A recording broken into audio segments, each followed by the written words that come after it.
Magandang hapon, Pilipinas. Habang papalapit na ang pagtatapos ng unang 3 taon ng termino ni Pangulong Ferdinand Marcos Jr., ano ang nagawa niya at ng kanyang administrasyon sa nakaraang taon at sa unang kalahati ng kanyang termino? Ako po, si James Roberts Billings at ito po ang Address to Congress 2025, the Circle News State of the Nation Address, special coverage.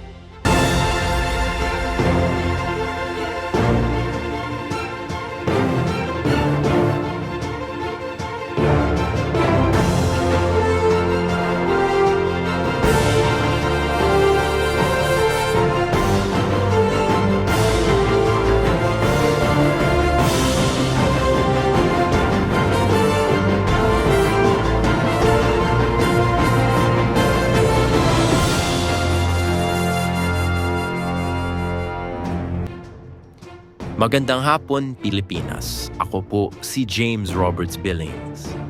Sa mga ilang oras ay magsisimula na ang State of the Nation Address ni Pangulo Ferdinand Marcos Jr. Samantala, muling nahalal si Senator Francis Chis Escudero bilang Senate President. Muling nahalal rin si Martin Romualdez bilang Speaker ng House of Representatives.